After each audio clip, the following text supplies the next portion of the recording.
नमस्कार मैत्रिणींनो, रत्ना बोडके रेसिपीत आपलं स्वागत आहे। तर आज मी बनवणार आहे द्राक्षांचं लोणचं। तर इथे मी द्राक्षे घेतले। द्राक्षे आपल्याला स्वच्छ धुवून घ्यायचे पहिले।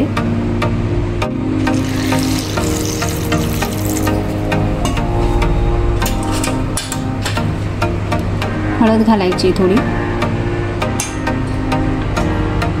मीठ घालायचे, व्यवस्थित धुवून घ्यायचे आपल्याला।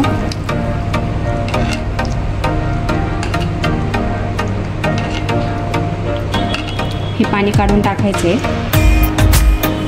हे बघा, स्वच्छ असे द्राक्षे धुवून घेतले। अगोदर मीठ आणि हळदीच्या पाण्यामध्ये थोडा वेळ भिजत घातले, त्याच्यानंतर पुन्हा दुसऱ्या पाण्याने स्वच्छ धुवून घेतले। आता आपण थोडेसे हे गरम करून घेऊया।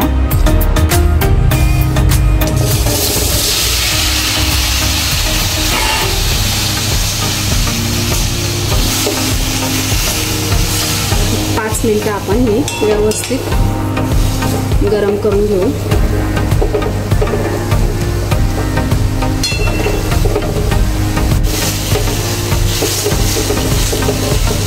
व्यवस्थित गरम करून घेतले। 5 मिनिटं झाली, काढून घेऊया आपण।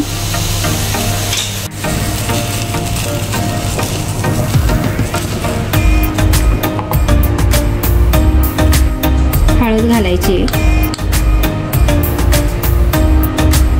अर्धा चमचा हळद, लाल तिखट 1 चमचा लाल तिखट आणि मीठ घालायचे थोडंसं आवडीप्रमाणे।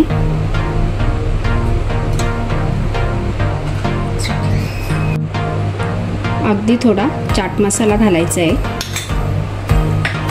आता आपण याला फोडणी देऊन घेऊया। लवंग घालायचे, इथे मी 4 लवंग घेतले।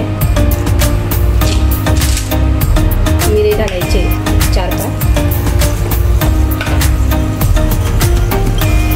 मोहरी घालायची अर्धा चमचा। गॅस बंद करायचा आहे।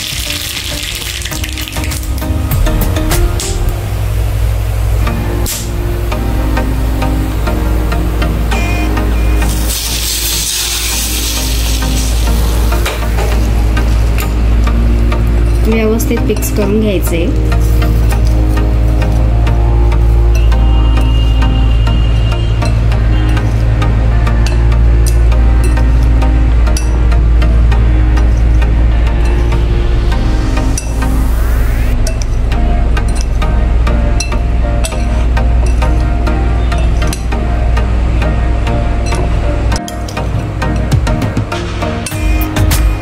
हे बघा, छान असं द्राक्षांचं लोणचं तयार झालंय।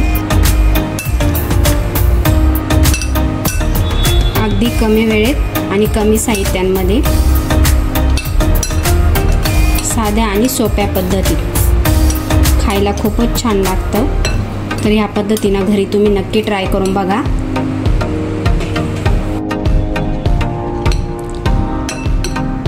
छान असं आपलं द्राक्षाचं लोणचं तयार झालंय। तर 1 तास झाला आहे।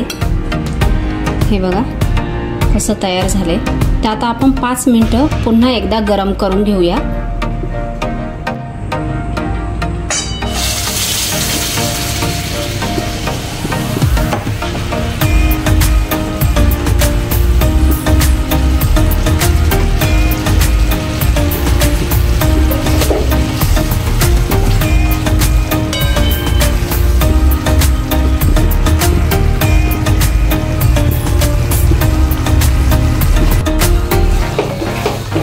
पाच मिनिटं झाली, लोणचंही तयार झालं। काढून घेऊया। छान असं द्राक्षांचं लोणचं तयार झालंय। अगदी कमी वेळेत कमी साहित्यामध्ये तयार झालंय। तर ह्या पद्धतीने घरी नक्की ट्राय करून बघा तुम्ही। अगदी सहज 10 ते 15 दिवस टिकतं हे लोणचं। फ्रीजमध्ये ठेवायचे, एखाद्या बंद बरणीच्या झाकणामध्ये ठेवायचे, म्हणजे व्यवस्थित राहतं लोणचं। तर तुम्हाला कसं वाटली माझी ही रेसिपी मला नक्की कळवा। भेटू आपण पुढच्या व्हिडिओमध्ये। धन्यवाद।